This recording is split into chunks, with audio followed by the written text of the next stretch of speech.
During the frontier era, no fewer than 40 native nations were driven off their ancestral lands and forced to accept small reservations on this rectangle in the middle of the country.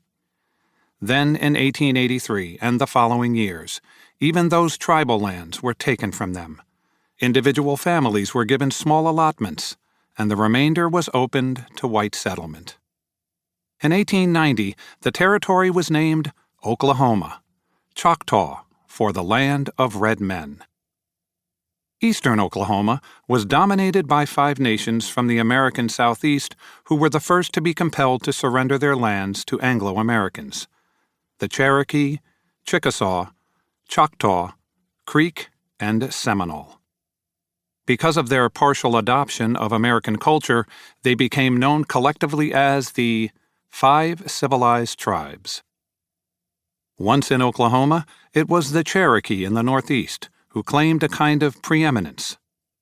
Partly this was because a native genius, Sequoyah, had given them an alphabet and written language generations before, so they were almost fully literate, and partly it was because they had tried harder than any other nation to placate white Americans by adopting an American way of life. In their native lands in Georgia, they had owned slaves and plantations. It had done them no good, and they had been sent west, most in the horrifying Trail of Tears. 70 miles southwest of the Cherokee capital of Tahlequah lay the Creek capital of Okmulgee. Of the 5 tribes, the Creek were perhaps the fiercest warriors. When they had lived on their lands in Alabama, their opposition to American rule had reached its high point when they allied themselves with the British in the War of 1812, but for them, too, removal had been inevitable. In eastern Oklahoma, at the turn of the 20th century, the influx of Anglo-Americans looked down on and discriminated against American Indians, and among the native nations, the Cherokee looked down on the others. Into this stew of grievance and resentment was born Ernest Edwin Evans, 1/2 Cherokee, 1/4 Creek, and 1/4 white, on August 13, 1908. His paternal grandfather, George Washington Evans, Ernest's white quarter, had been the mayor of Okmulgee, where he practiced the locally prevalent grift of marrying Native American wives, gaining control of their land, and then divorcing them. He did this to 2 Creek women, the second of whom bore him a son, William Charles Evans, whom the senior Evans disinherited along with his other children.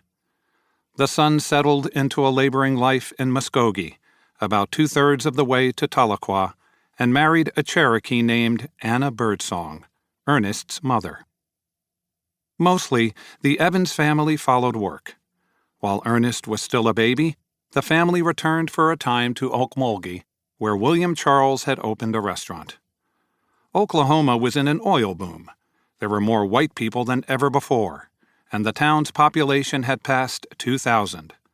The prospects were good. The Evanses lived in a 2-room house on Main Street, very near the 2-story Stone Creek Capitol, the Council House.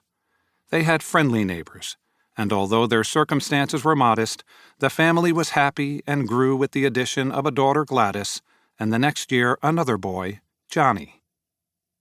In 1913, the family relocated to Mulberry, Arkansas, a few miles east of Fort Smith, where 2 more boys were born, Lee and Albert. Living in the Arkansas River Valley between the Ouachita Mountains to the south and the foothills of the Ozarks to the north gave a wilderness tint to Ernest's childhood. He rambled and learned to fish. Then, in the spring of 1917, William Charles brought the family back to Okmulgee, where he worked for a farmer supporting the war effort and earned as much money as he ever had. The family lived here through 1919, then moved to Muskogee to await Ernest's coming of age, when he would attend public schools there. At the time, American Indian children usually went to trade schools, but the Evans family had more ambitious plans for Ernest, who was bright and curious and had developed a love of reading. The family, though, found themselves once more in hard times, and Anna's mental health began to crack under the renewed strain of being poor. Home in Muskogee was a